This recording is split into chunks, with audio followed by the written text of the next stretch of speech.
So I have wanted to build an ALCO PA-1 in 1.6 inch scale, 7.5 inch gauge, since I first started the hobby.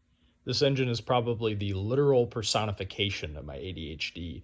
This engine has gone through many redesigns, procrastinations.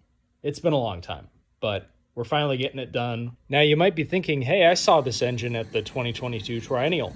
You would be correct, but technically the frames and a lot of other parts of this engine were different.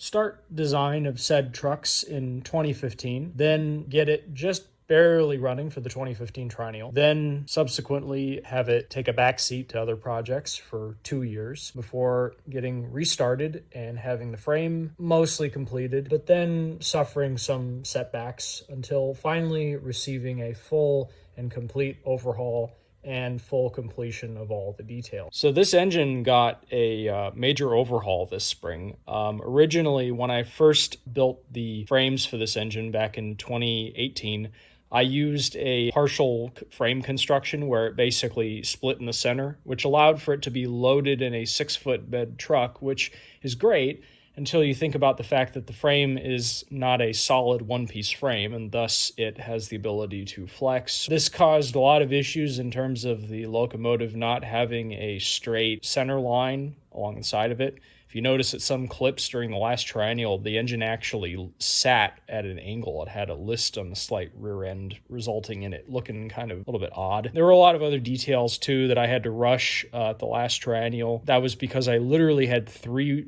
weeks to do all of the finalizing and repair work on it. So it kind of just sat on the back burner for the better part of 2 years until finally this spring, because of the upcoming 2025 Triennial, I decided I needed to really give this thing a proper overhaul, a full top-down rebuild, making it the engine that I always wanted it to be.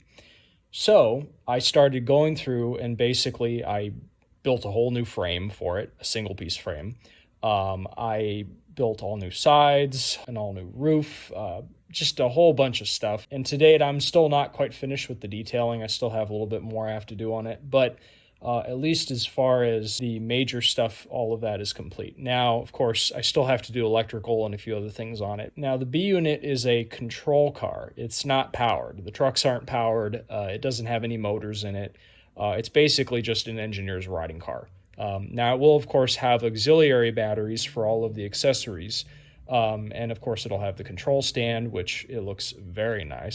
I will say this most recent time around, I used my Rapido models to a great effect to get all of the specific Santa Fe details and just general dimensions correct. These models are really accurate compared to anything else that's on the market right now. Kudos to them, because without that model, I wouldn't have been able to get a lot of the stuff right on this engine. But that being said, I did do a lot of research, collecting a lot of photos of the PAs when they were in service in the 60s. In doing all the research on this engine, I really cultivated a desire to try to evoke the feeling of what the PAs were like in the mid-60s with this engine. I really wanted to convey the overall aesthetic of it and really kind of get back to that first-gen diesel feeling, which is very specific and hard to quantify. So there's a certain elegance with these engines that you just don't see anymore, especially nowadays with Chargers and the F125s. They are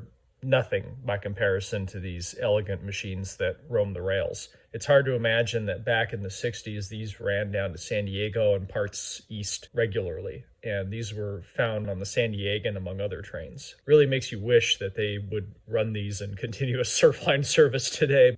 But hopefully I'll see some of you at the Triennial if you're coming up that way in June. Thanks for watching, and don't forget to like and subscribe. Thanks.